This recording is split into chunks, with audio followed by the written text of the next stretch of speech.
Hello friends, स्वागत है आपके अपने यूट्यूब चैनल गायत्री ऑफिशियल में। आपका SSC GD, SSC constable GD को शॉर्ट में एसएससी जीडी। और 2011 में सबसे पहली बार ये भर्ती शुरू हुई थी।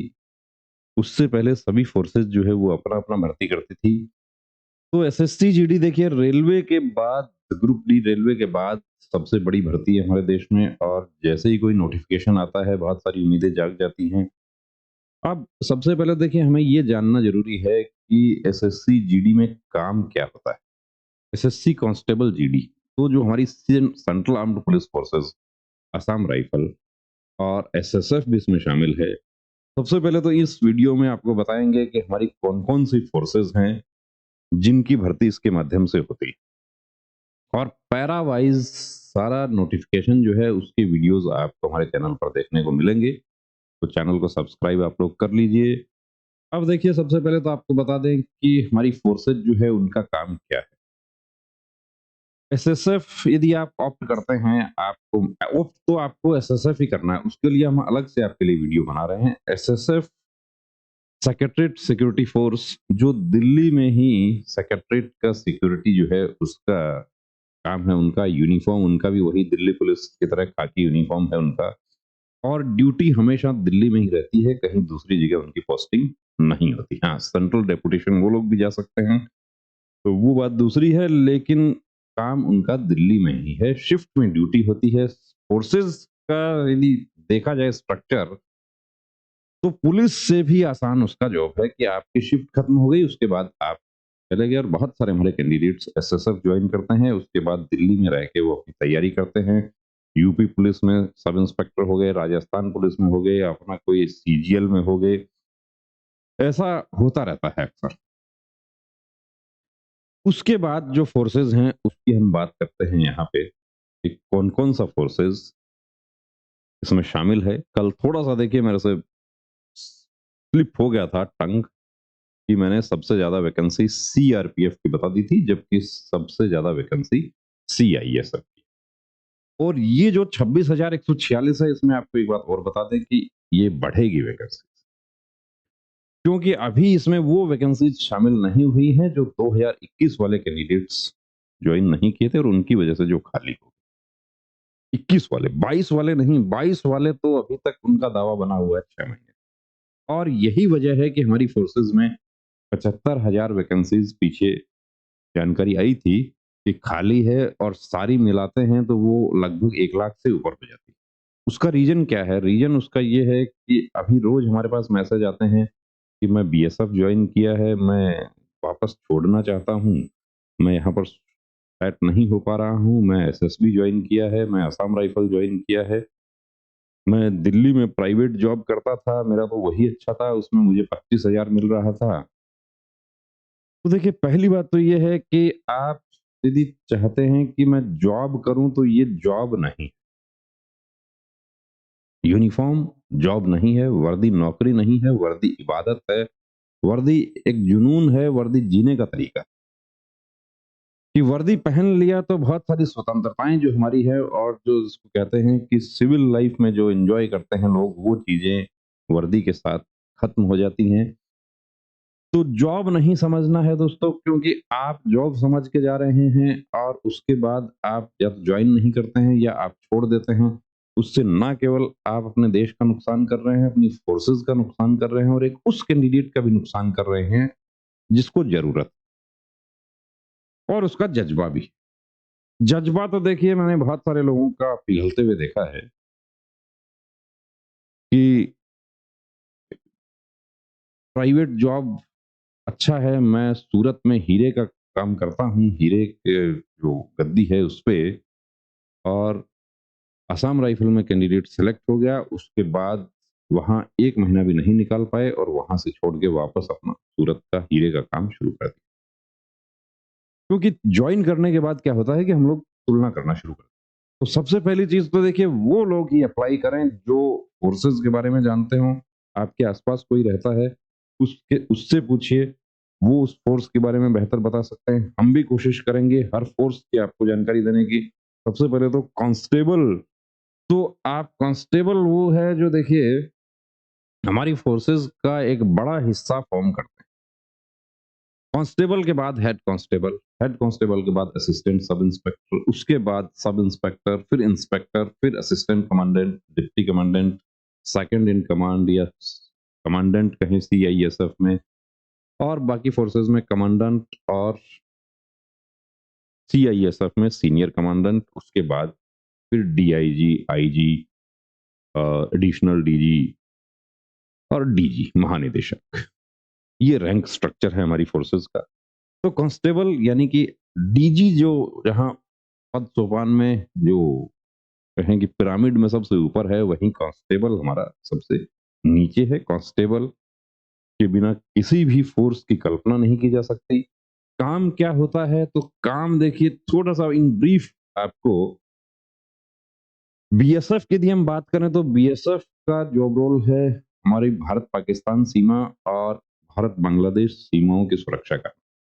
जो मुख्य टास्क है वो ये है कि सीमा पर रहना, सीमावर्ती क्षेत्र में रहने वाले लोगों की जान माल की हिफाजत करना, उनमें एक सेंस ऑफ सिक्योरिटी पैदा करना, और जब लड़ाई लगती है तो सेना के साथ मिलकर कंधे से कंधा मिलाकर लड़ाई में भी हिस्सा लेना।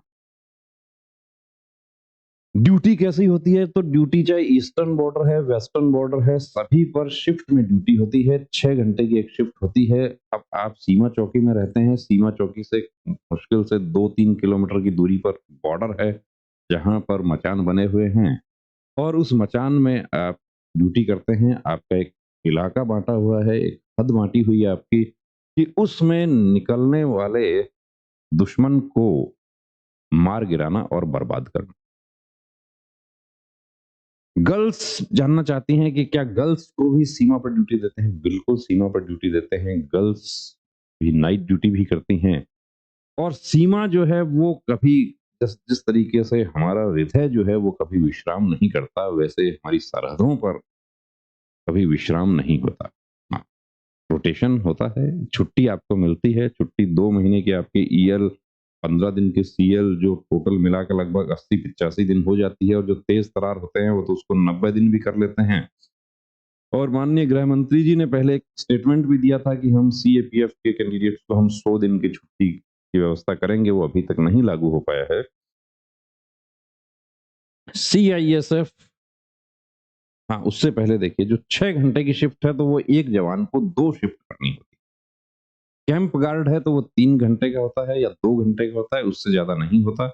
उसके बाद फिर आपका शिफ्ट आ जाता है। तो डिटेल में हम बाद में बनाएंगे। पहले मुख्य रूप से क्या ड्यूटी है, कहाँ काम करना पड़ता है, क्या दिल्ली में भी ड्यूटी आती है? दिल्ली में सबके हेडक्वार्टर हैं। इसके अलावा सभी फोर्सेस के ट्रेनिंग सेंटर्स हैं। इसके अलावा इनके दूसरे एस्टेब्लिशमेंट्स हैं, वहां पर भी आपकी ड्यूटी आ जाती है। वहां पर क्या काम होता है, वहां पर भी आपको गार्ड, कैंप गार्ड ड्यूटी आपको दे दिया जाए, या आपको कोई दूसरा आपको टास्क दे दिया, आपकी राइटिंग अच्छी है, आपको कंपनी क्लर्क का आपको काम दे दिया। बहुत सारे काम हैं ऐसे, लेकिन मुख्य टास्क क्या है उसका? बात करते हैं CISF, central industrial security force, जो कि केंद्रीय जो उद्यम हैं हमारे केंद्र सरकार के अधीन आने वाले, उनकी सुरक्षा के लिए, उनकी संपत्ति की सुरक्षा के लिए, उनमें काम करने वाले कामगारों को सुरक्षा उपलब्ध करवाने के लिए सीआईएसएफ का गठन किया गया था। और सीआईएसएफ को धीरे धीरे बाद में दिल्ली मेट्रो रेल, राम जन्मभूमि मंदिर, या जो अक्षरधाम मंदिर, जहां जहां जरूरत पड़ी, डैम्स जो एस्टेब्लिशमेंट हैं, पोर्ट्स, एयरपोर्ट, 1999 में कांधार हाईजैक के बाद ये मांग उठी कि एक सेंट्रलाइज फोर्स हो जो कि हमारे एयरपोर्ट्स की सुरक्षा करे। उससे पहले एयरपोर्ट्स की सुरक्षा स्टेट पुलिस के अधीन होती थी। तो 1999 की पार्लियामेंट कमेटी के संशोधन के आधार पर सीआईएसएफ को एयरपोर्ट्स की सुरक्षा दे दी। और अभी आप देखते हैं कि लाल किला, ताजमहल, ये और जितना भी दिल्ली में सेंट्रल गवर्नमेंट बिल्डिंग्स है, उन सब की सिक्योरिटी सीआईएसएफ के पास है। सीआईएसएफ वही शिफ्ट में ड्यूटी होती है। शिफ्ट आपकी खत्म हो गई, उसके बाद आउट लिविंग। अब एस्टेब्लिशमेंट्स कहाँ होंगे, कि जाहिर सी बात है कि कहीं अच्छी जगह ही होंगे लोकेशन। यदि कोई नवरत्न उद्योग की यदि हम बात करें तो उसकी अपनी टाउनशिप होती है। उसके आसपास दूसरे भी उद्योग धंधे डेवलप हो जाते हैं, आउटलिविंग की कोई परेशानी नहीं होती। यानी in comparison with BSF, CRP, SSB, ITBP, Assam rifle, CISF बेहतर। ये फैमिली लाइफ को भी बाद में, अभी तो फैमिली नहीं है, लेकिन एक समय के बाद फैमिली लाइफ देखना होता है।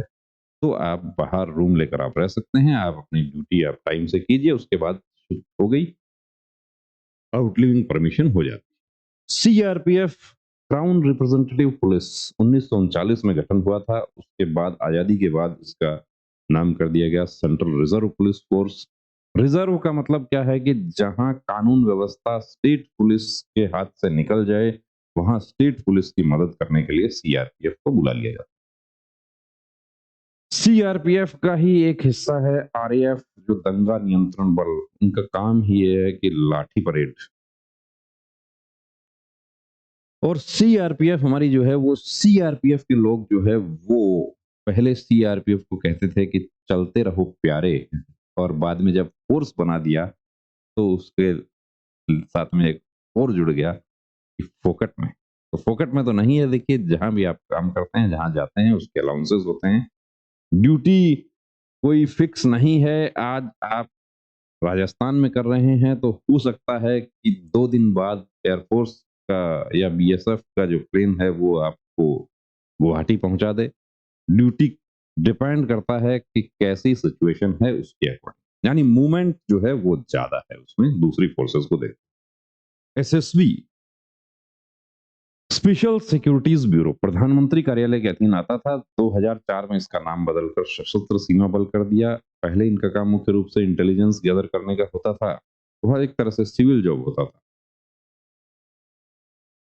लेकिन 2004 में इनको इंडो नेपाल और इंडो भूटान बॉर्डर, जैसा बीएसएफ ड्यूटी करती है हमारे इंडो पाक और इंडो बांग्लादेश बॉर्डर पर, सेम वैसा ही ड्यूटी इनका भी है।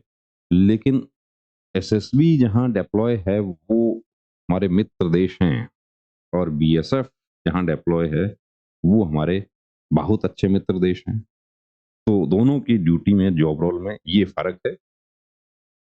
वही शिफ्ट में ड्यूटी आती है कि आपको एक हद है आपकी, उस हद पर आपको निगरानी रखनी है।